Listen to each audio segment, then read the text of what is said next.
bar and down. What a shot! All right, we now welcome on an Ashburn, Virginia native professional stock car racing driver who's also driven in that NASCAR Cup and Xfinity Series. He's a 2005 Virginia State Legends Pro champion, a 2019 Mazda West Coast champion, 2011 NASA SU national champion, and the 2011 Grand Am ST Rookie of the Year. Guys, we got a George Mason grad on here, played for the club team in his time there, and a massive Caps fan, Ryan Ellis. What's going on, dude? Welcome to the show. What's going on, guys? Thanks for having me on. Yeah, we appreciate it. So we'll get into some hockey. We'll get into some Caps. We'll finish it up with some racing. But talking to you last week, you said you have men's leagues on Monday night. So I want to ask you, what kind of men's league guy are you? Are you bringing the beer to the games? Are you buzzing around? Are you coaching from the bench? What are we doing here? I'm like probably the worst kind of beer league guy. I usually leave. Like I don't join most of the guys for beer afters because it's about an hour away. We don't have a lot of rinks here in Charlotte. Mm-hmm. And typically, just like any other beer league game, I think we have a 10-20 game tonight. And we had a game Saturday and Sunday.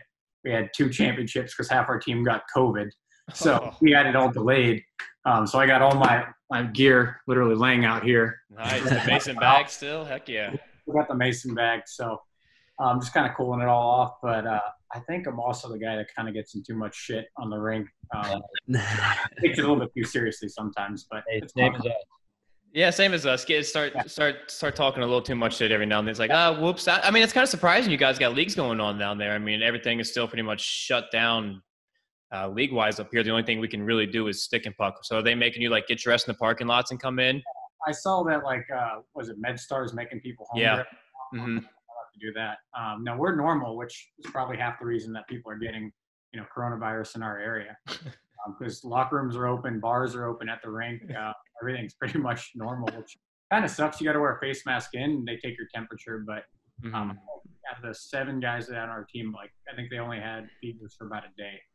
So that's not too bad. Yeah, it's not hard. It's hard to check temps and know who has it and who doesn't. Half the team didn't even go get checked because they didn't care. So you were talking about you getting into some shit in summer leagues. We were all in the same summer league one year, or actually for a couple of years. Every single year, our team led in penalty minutes by far. We would have like 250 to 300 penalty minutes as a team. The second place team would be like 78. That's impressive. So you're like the team that everybody hated playing against. Oh yeah, yeah. Because here's the thing: we would win every single regular season game. I think every year we'd go like 14-0, and then we just always lose in the playoffs. Yep. And then we get the most penalty minutes, and it was like, all right, successful men's league year, guys. That's why I got pissed off. I think we were like nearly undefeated this year in beer league, and go to the championship. We lost 5-0 on Saturday, and then we lost 7-2 yesterday. Oh, championships back to back. I was like, this is tough. That was like the one year. So like you said, we won like 14-0. We get this like the first round. We had a first round bye, second round game, and I'm like inviting like a bunch of our friends to come because like our games are usually pretty fun. And we were like, we're going to destroy this team. We got this game on Friday and then the championship on Sunday. We ended up losing like 6-1 on the Friday game. Didn't even make it to the championship. Yeah. I told my wife to come last night and she didn't. I love it. Worked out. Exactly. So we'll transition here a little bit. So you're Ashburn natives. You played at Stonebridge, George Mason. Talk about your hockey career a little bit. Like where'd you play club-wise in Virginia, I guess? Did you play at Ashburn or just discuss like your youth level. Yeah. So I don't really know how I got into hockey. My dad followed it obviously, and I think we grew up in LA, so I got to see Gretzky play even though I was like 4 or 5 years old at the time. Moved to DC and played for the Reston Raiders basically my whole like mites through Bantam, midget, all that. Played at Stonebridge, got cut first couple of years. I stayed because I was gone just about every weekend for racing. But then I moved down here. Like I said, I played at Mason. I think I played my freshman year and my 4th and 5th years at Mason because my 2nd and 3rd years I was so busy with racing. But never really made like, any of the little caps or anything like that. Unfortunately, I don't think I was ever that good at it. Never had great hands. So just basically had fun with it. And all the anger I ever had from being on the racetrack that you can't really take out on anybody, I just take it all on the ice. There you go. So you just said you didn't have great hands. What was the best part of your game growing up, you think? As stupid as it sounds, I was playing the body. I was kind of a stay-at-home defenseman because I had literally no hands. I just constantly for giving the puck away. Even at Mason, I was just like the 4th defenseman at best, and I would just try not to screw up and get in the way of the offense, obviously. Get the puck out of your own end. Glass. High and hard off the glass, baby. All day. Do you still follow the Mason team at all? Do you go to the alumni game or anything like that? I tried to, but they schedule it like every year for when we're in Daytona. Same week every year, and I'm like, if it were a week earlier, I could go up there and play in it. But I'd still probably be the worst person in the alumni game, and that's probably saying something, considering how I. So another interesting fact I found about you was you played in the PIHA, the PIHA for the Potomac Mavericks. How can you talk about how'd you get into that? Like, how are you get interested in pro roller? I actually don't really know. Like in high school, I was playing both ice and inline. Same thing with college, obviously, with Mason. But I think they just created that league. They might have created it while I was there. I know like Potomac Mavericks, Chantilly Mavericks, whatever they were. Not only around for a few years, as far as I remember. Yeah. I was pretty much on the minor league team because they had minor and major, and I got my collarbone broken, and I was like still going this way with my racing career. So that kind of ended my whole affiliation with that team. It was a lot of fun though, but I got killed by like a 45-year-old redneck from Winchester or something. He bodied me from he dumped it down, and I just broke my collarbone, got KO'd, and I was like, all right, that's it for full check inline. Yeah, that's all those pro roller league are, is like full check inline. They just want to destroy people. 250-pound man, and I was probably 18 or something. So through this, I'm trying to make NASCAR. Right? Yeah. Are you still playing inline? I'm sorry. Go ahead, AB. Did you start as an ice guy, or did you do roller first? I started as ice. And then I think I kind of played both at the same time. Then I went to ice for a while. And then after college, I only played inline because there weren't really ice rinks near me. And now there's no inline rinks near me, so now I'm only playing ice. Gotcha. Yeah, kind of crazy. So kind of getting into the Caps here. I mean, today was the first day of training camp. We got full rosters. They've officially been announced. I mean, what are your thoughts on this whole situation with the playoffs? And kind of what are you looking for from how the Caps ended the season to how we're going to go into these playoffs now? I think the Caps, I mean, you guys probably know more than I do, but it seems like they always start years off pretty strong. One of the teams that they come out hot and kind of tail off in December, January, February. So I'd assume they'd come out hot, but I saw interviews with like Marchand and all them saying they thought the young guys would come out better, McDavid and all them. I'm sure they've been skating quite a bit, but it's hard to tell. Glad most of the team's still back. I saw Penguins had 9 guys that are sitting out. Yeah, I think Tampa had a handful. The Blues all got it because they all went to a bar together. But yeah, I saw Gudas was not happy about coming back, and a few others. But at the end of the day, I'm looking at it kind of selfishly, just like a lot of people are. Like in racing, we've been back full bore for a while now. Right. We're going to Texas this weekend, which is probably the worst place to be going.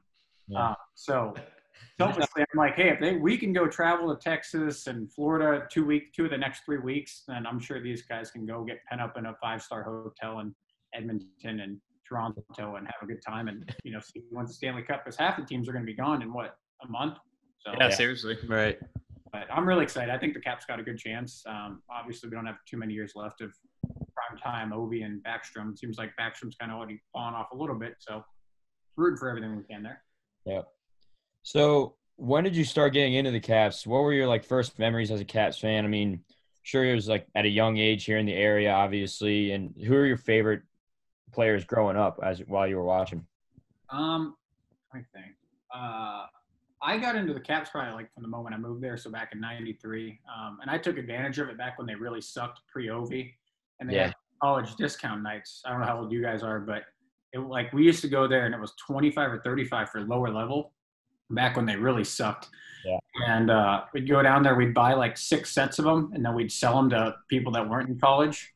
And we'd make the money, and we'd buy our tickets and get free dinner because they had Chipotle gift cards, I think, with them too. But yeah, I've been a Caps fan for as long as I can remember. And growing up, I loved Bondra, Dale Hunter. Became friends with Johnny Erskine after no way. Nice. He was one of my favorites because that was basically a legend. Yeah, exactly. Just a guy that had stone hands and killed people on the rink. Yeah, that's your So player. you kind of modeled your game after him, you would say? In a sad way, yeah. Not sad. We had a very limited choice of jersey numbers. I picked 25 because I was like, well, Chimera basically has the worst hands on the team at the time. So I guess I'll just pick that jersey. But now I've been rooting for Brendan Dillon. Yeah. Oh, yeah.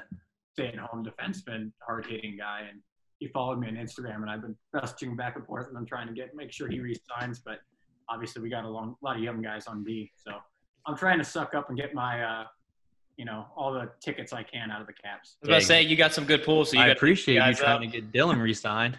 Yeah, right? No, I figured I love that guy. He seems like a good locker room dude. Yeah. So. Oh, yeah. Down to earth for sure. For sure. So pretty much every Caps fan's favorite memory ever, favorite season ever was that 2018 Cup run. I mean, I saw some of your Instagram posts. Looks like you were down in D.C. for some of these games. I mean, take us through that Cup run. I mean, where'd you celebrate? Where'd you watch most of these games at? And kind of what were your emotions like going through that whole playoffs? It was everything I didn't imagine it to be because we were still traveling full time for racing. So 5 of the Stanley Cup, I was just getting off a plane in Michigan. I got on the earliest plane and went to a bar where they were like doing karaoke. It was the only bar that had Stanley Cup game. There were a bunch of people singing, and I had to watch the Caps raise the cup with like literally no sound. Like all the moments I had dreamt of my entire life, and I was just sitting in a random bar near Joe Louis Arena or something, about to cry my eyes out. Listening to some random person sing at a karaoke bar. Some drunk guy just like. What a memory. Out. What a memory. So much going. They were singing, what does the fox say as the cup was raised for the first time? Oh, my God. Ruining everything I've ever done. What does the fox say? Were you silent, or were you screaming or jumping up and down? Like, just kind of like everybody else was. Like, I've only seen it in EA Sports video games for so long. So right. To see it in real life was, crazy.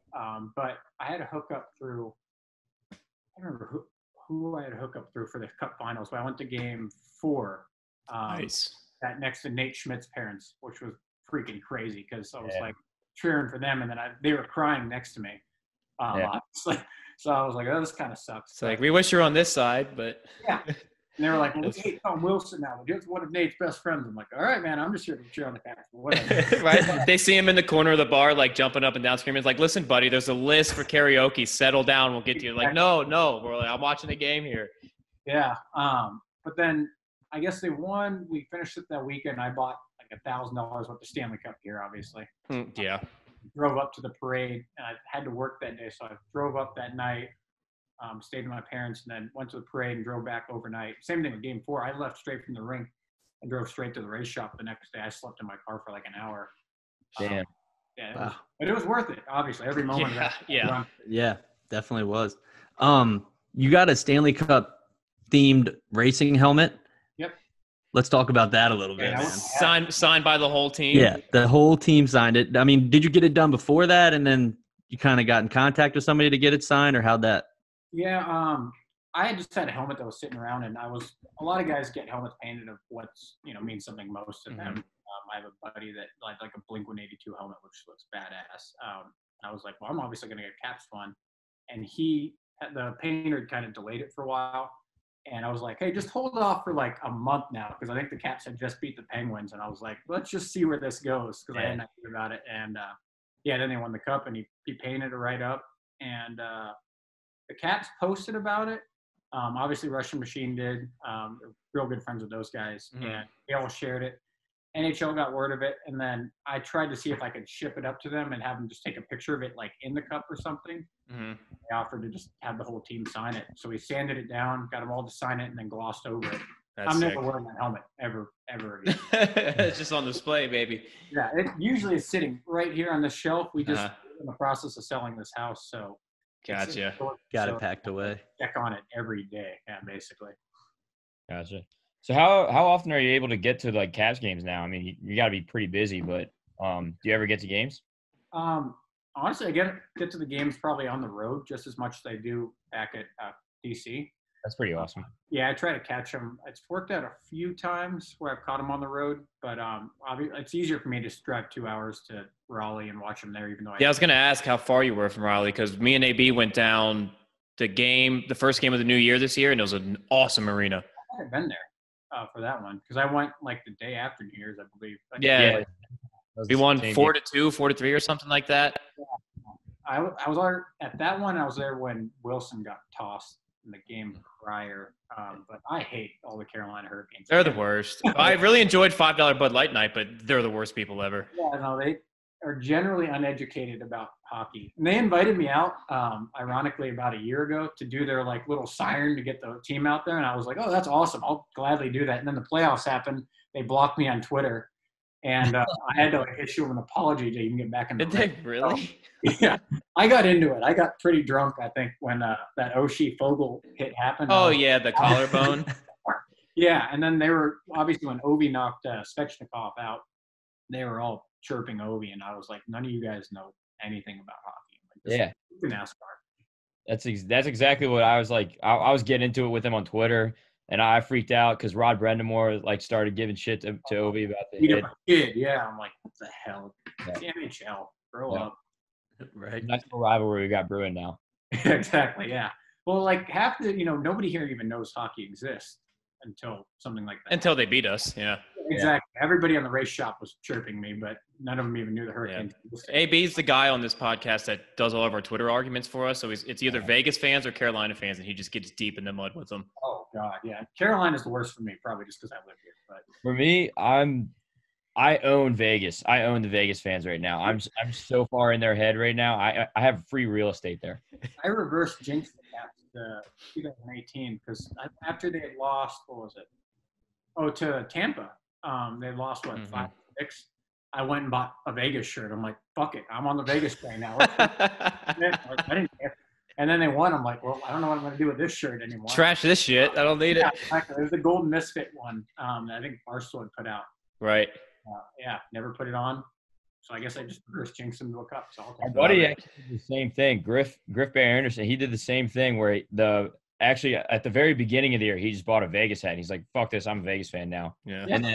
And then like the Caps are in the Stanley Cup, and he's obviously like, well, obviously I'm a Caps fan still. And I was like, dude, I don't know, man. I don't know. Yeah, same thing. Like, how do you think McPhee and Schmidt felt after that? Especially McPhee. He was around for so long and built the team basically. And they pretty much put that team together for the most part. Drafted basically the whole core of that team. Mm-hmm. Yeah, just couldn't get him over the hump. Is that a State Wars jersey behind you? It is. I played for Virginia 2 years, I think, there. Did you? Fun, yeah. Yeah, those tournaments are awesome. Me and AB, we've done probably a handful of them, 5 or 6 now. And I mean, on your Instagram story. Yeah. Oh yeah, our State Wars highlights. Yeah. Yeah. That was so much fun though. But I mean, we can get you to join Team Maryland. We always got a spot open. You have like an immigrant that you can take on the Team Maryland that I'm totally in. Oh, we can get you on for sure. Yeah, that'd be good. On the nights, that's for sure. Yeah. KP? Yeah, they still have them, and they're a good time. Where are they at? What year I played, I think it was Illinois or Michigan. Yeah, I think this year it's back in Taylor, Michigan. Okay. Wow. Yeah. But last year wasn't it St. Louis? Yeah. Last year was St. Louis. No. Actually, last year we drove to Ohio. I think it was somewhere in Ohio. No, it was Illinois. Illinois. The hell knows. It's usually in the Midwest area. You know. It was an 8-hour drive for us, though. It actually because we usually fly, but last year we just drove out there. It was like, it's not too bad. So we just drove like pretty much half the team in our car because you only play with 7-8 players. Okay. Load up like an Escalade or something, and just head down. Yep, that's not bad. Mm-hmm. So I know you were saying you got to message Dylan. Have you got to hang out with any of the current players, or I know you said you did become good friends with Erskine. Yeah, what's funny is out of all the teams, I think I have like the least amount of hookups with the Caps, and they've like disaffiliated with me the most. Like Phoenix, Biz, Paul Bissonnette invited me out. Like we've hung out, done some stuff. Wow. Chris Thorburn, when the Blues won the Stanley Cup, invited me out, took photos, spent the whole day with him with the cup. Mm-hmm. How the hell am I getting to do any of this crap? When the Caps won, I didn't get single invite, which I didn't expect. Obviously, I don't expect at all. Right. Other than Brendan Dillon and Erskine and probably a few others, I haven't really ever spoke to any of the Caps or gotten free tickets, which once again I don't expect at all. But I wish I did. I wish I could meet Ovi because I know he's a big car guy. But yeah, I mean, could you imagine Ovi in a race car? I think he'd just crash turn 1. Yeah. You could give him some points. Exactly. Yeah. No, but in the past, I've talked with some of them. They want to do like track days and stuff, but obviously their contracts won't allow for much. But yeah, they won't let you really get in that. They won't let the players get in a fast car. No, definitely not. But if anybody did, I assume it'd be Ovi. Mm-hmm.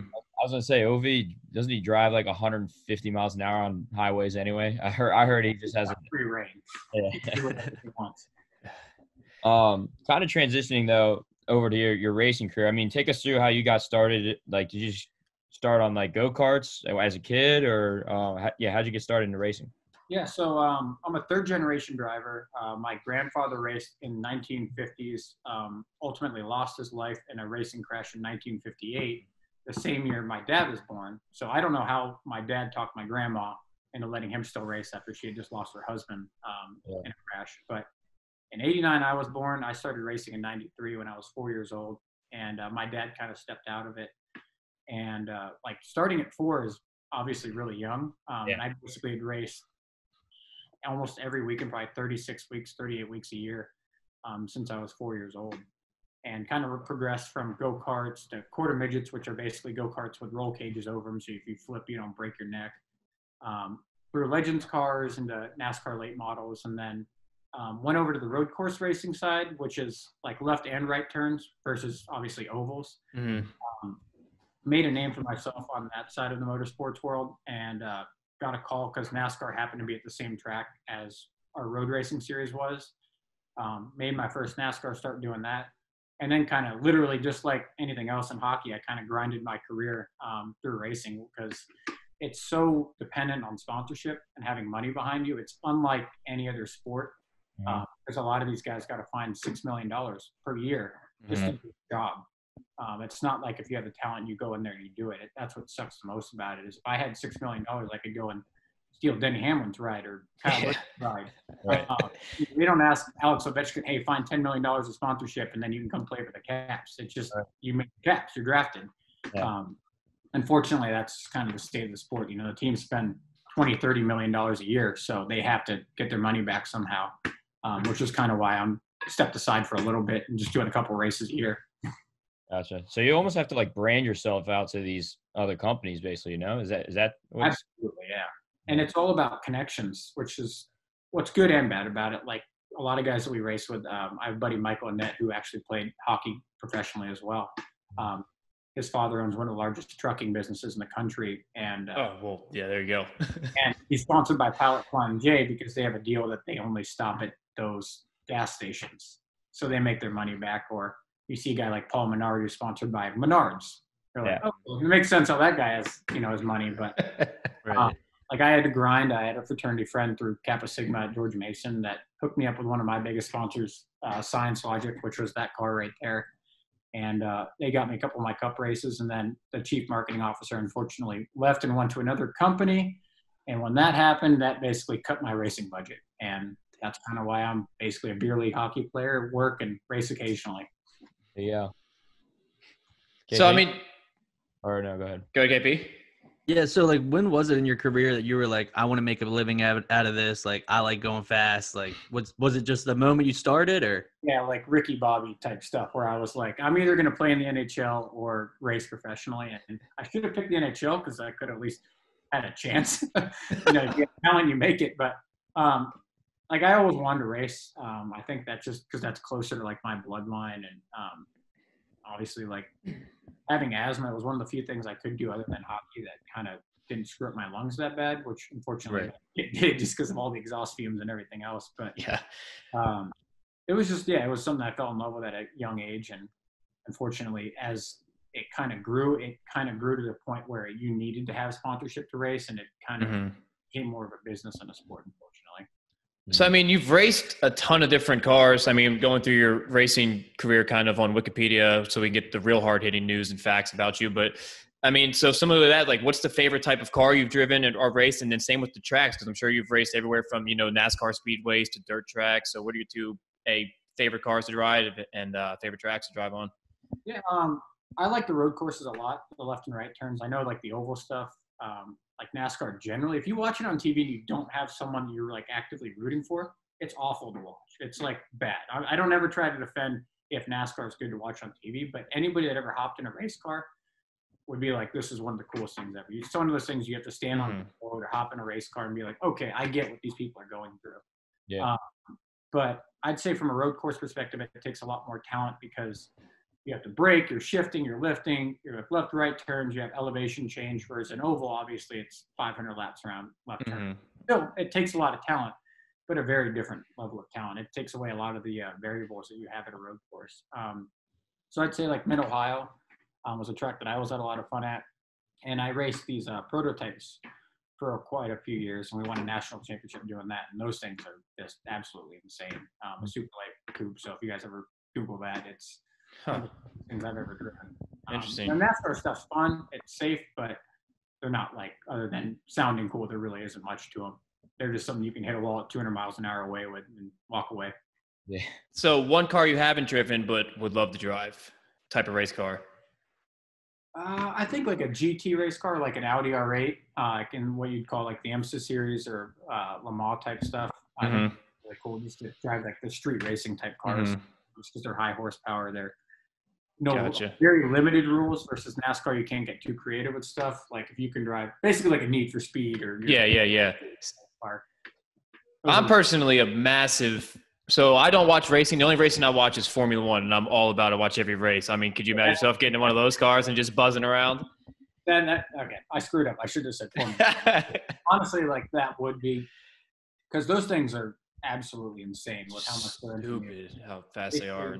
Yeah, you could black out just by literally like coming in, braking really hard, and all the blood rushes in front of your head, and you just black out because all that force. It's like driving a fighter jet, basically. Yeah, pretty much. Yeah. All right. So hockey players are pretty superstitious guys. I mean, at least most of them were born and bred that way. But for you, like for a pre-race routine, are you very superstitious like a lot of hockey players are, or are you kind of just going about your day like as if it's an average day? So unlike hockey, racing, especially at like the NASCAR level, you don't really have a lot of time to yourself because it is so corporate based. Like typically on a cup race, you'll get there around 7 a.m. And you're in like team meetings or track appearances 3 or 4 times in that like 4 hours before the race. You have like sponsor suite, track interview, TV interview, driver's meeting, shove a sandwich down, piss, change, get in the car. Like, and before you even realize that you're in the race car, you don't have like any time to get into rituals. Yeah. Like the only thing you can really do is just buckle your helmet on the same way and sit in the car and kind of close your eyes for 60 seconds while the anthem's going on or something and get ready to go. But people don't realize how much crap you really deal with on race day. Like you're just trying to hydrate through 4 hours of standing outside talking to fans for the most part before you lose 12 pounds in a race car. Yeah. It's really hot in there. You can't really, I mean, it's 135, 150 degrees and you really I can see it cooking up with all the shit you got on too. Yeah, you lose easy 10 to 12 pounds some days. So you come out feeling like you had the worst hangover of your entire life. Like you just chugged a handle of Everclear or something. Are the race suits heavy themselves? Yeah, I don't know how much they weigh, but they're about 3 or 4 layers thick. So it's like wearing 2 hoodies and sitting in a sauna with the window up. That sounds yeah, it's awful. That's why I'm like, in hockey you get, you break bones, you sweat and you're like, all right, I got a really good workout. But in racing, like you're dehydrated every race, you feel like shit, you can get carbon dioxide poisoning, and you're either like fine or you're like concussed or dead. There's like no real broken bones or middle ground. You're just like alive or dead. Jesus. Yeah, like are you drinking like in the car when you're racing or no? Yeah. So typically you'll have like a Gatorade water mix with like a Noon tablet, like a little hydrational tablet you just throw in there. But we've had races where like the drink bottle will fall over and then you're just fucked for 4 hours, which I passed out like on the racetrack before at Daytona, which sucks. Obviously if it's 135, 150 degrees and you have nothing to drink, or get really, really hot on where it's sitting on and it'll be boiling hot. You don't realize it till you go to drink it and it's boiling hot water. Oh, damn. That's awesome too. Yeah. I was gonna say that's even worse probably. Yeah, exactly. It's a lot of fun. KP? All right. So since you're a hockey player and a race car driver, what skills do you think correlate, if any? Like, do you take anything from hockey that you use in racing or racing that you with hockey? It sounds like the most basic answer, but I think slowing the pace down of things, like obviously everything happens very quickly on a race. It doesn't look that way when you watch it obviously on TV, but the same decision making you make to like avoid a crash or hit your line every lap is the same one you would to, obviously pull the puck back, time it, hit the right pass, saw something. Like it all kind of is the same, but I think that's just kind of general across the board with sports. Patience is one thing. I think I learned a lot because in hockey, as you know, like I said, I kind of sucked. So I'd make a quick decision, make the wrong decision. But in racing, you can't screw up. It's not like you can miss your corner, crash, and be like, oh, okay, good. I'll just make the next lap better. Yeah, quick decision and flipping a car is different than a quick decision and getting a minus. Yeah, exactly. You can take a minus, but you don't really want to, hit the wall at 180 miles an hour or 200 kill someone. So I think slowing the game down is probably the one thing that translates just with a mindset thing. I think that's helped me in both sports. Right. AB? Oh, no. I think you got the next one, right? No? No, go ahead with the virtual racing. So yeah, have you gotten into virtual racing, or like how has that been going on with you this year? Yeah, so that's something I've kind of watched get developed over the last 15 or 20 years. And it's really cool. It's one sport that I feel like we can actually get very close to what we actually feel behind the wheel, minus G-forces, heat, etc. So I'm a big advocate for it. It's never going to be exactly like what we do in the race car because it's not, you can have huge balls in a simulator. There's no consequences to it with a reset button. But I have a lot of fun going on there. During the quarantine, I was on there racing probably 20 hours a week. But a lot of so you have the whole legit setup and everything. Oh, yeah, I wish you could pull a picture of, but that's sick. I mean, I've got a wheel and the pedals, and I do Formula One online a lot, but it's probably nothing like yours. I have a 3-screen simulator sitting in storage right now. That works. Oh hell yeah! So that's legit. Awesome. Yeah, so it's like a little rocket ship. It usually sits in this room right next to me. So it's like either Call of Duty or hop on there and run a few laps. But like it's a lot of fun because you can get on there and we can just be like, okay, I'm going to run Formula One at Watkins Glen. Okay, screw that. I'm going to run Dirt Midget at this track.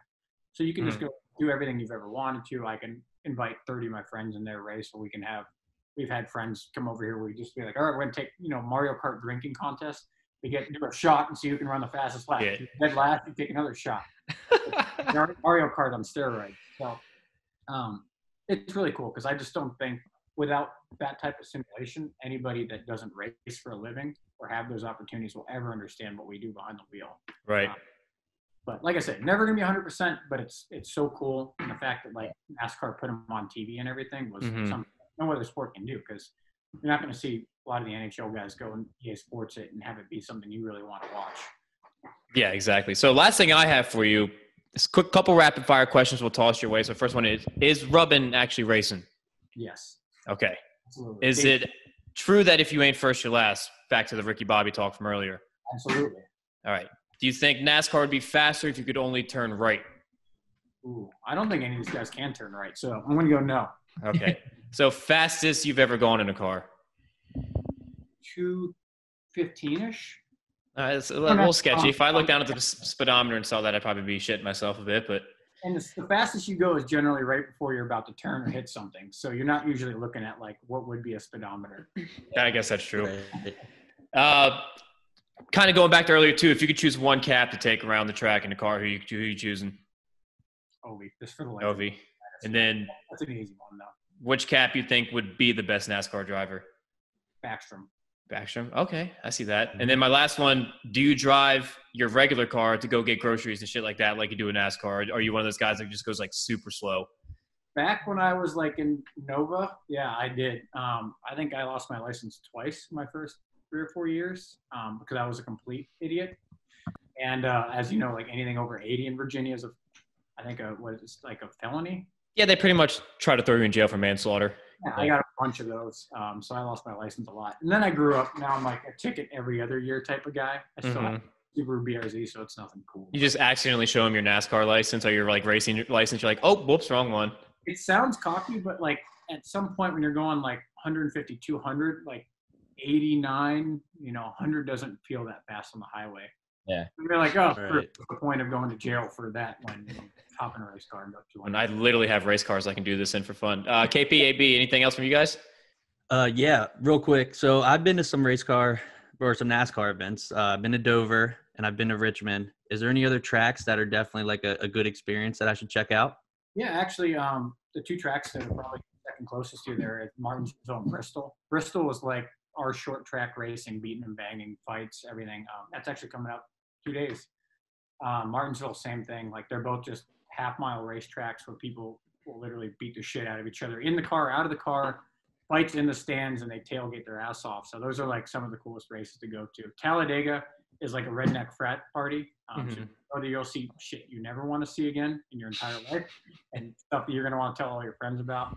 But Dover is probably one of the coolest because of how fast we're flying there. I've blown a right front there and about killed myself. And when you hit there, it hurts real bad. Do you guys call it the Monster Mile as well, or is that just? No, it is Dover. Yeah, yeah, I've been there a couple of times. It's a cool track. Yeah, it's really cool because there's not a lot of tracks that are only a mile long that were Right. 180, 190, and that's flying. That's probably the fastest track like that as far as feeling goes because you drop 2 stories into the corner and bounce back up 2 stories. Every lap for 500 laps or whatever they run there is the most grueling track. You ask, like a crew chief goes, like, hey, how's the car? And you're like, oh, the car's okay. And you're like just trying to catch your breath from getting compressed with like all of your lung getting squeezed out of you and everything. Absolutely crazy. At the end of August, what's the race down in Florida? We got Daytona at the end of like the playoff cutoff race, I believe now. Is that what it is? Around, yeah. Because I'm moving down in Florida next month, and all my buddies are flying down to go to that race. So I'm probably going to go to that race. And they're going to have fans because Florida doesn't give any craps. No, exactly. What part of Florida are you moving to? St. Pete. Okay, yeah, go head on down, man. Daytona is one of the best races. It's going to be boring for maybe 2 hours of the 4 hours or whatever it is. But drink enough, it's exciting, yeah. Yeah, drink enough. Huge crash. Somebody could end up in your lap. You never know. Yeah, you never know. So my last question always is at Daytona. right. So last question. I'll go back to the Formula One. I don't know if you watch it at all, but if you do, you have a favorite driver in there? If I answer, I know it's going to be a wrong answer because I haven't watched in probably 2 years. On the weekend, but I'll just say Lewis Hamilton. There it is. The easy pick. Schumacher, Ayrton Senna, like all yeah. Those. But I just don't watch racing. I literally watch hockey or Netflix at this. So you're like kind of like, since all you do is pretty much race, if it's on TV, you're like, I'm not fucking watching that. Yeah, Change the channel. The race, like the Xfinity race, they're like, hey, you see that? What do you think of that? I'm like, I have no idea. I'm in a garage all day. I don't care to watch anymore. Like literally, I'll be playing Call of Duty or just texting friends. I don't like watching racing. I did when I was racing more often, studying stuff. But right. It's so easy to wear yourself out on that crap. I never used to understand why NHL players didn't watch hockey, but I totally get it. You get so sick of being in that world. So sick of it. Well, we appreciate you coming on. Like you said earlier, you got a big men's league game to get ready for. Race to 2-0 skid, I guess you guys are on. But Ryan Ellis, man, we really appreciate you coming on, and we look forward to watching you and keeping in touch with you and everything. Of course. Thanks for having me on, guys. Really appreciate it. Bar down. Off the bar. Bar down. Cross bar and down. Off the bar and down. What a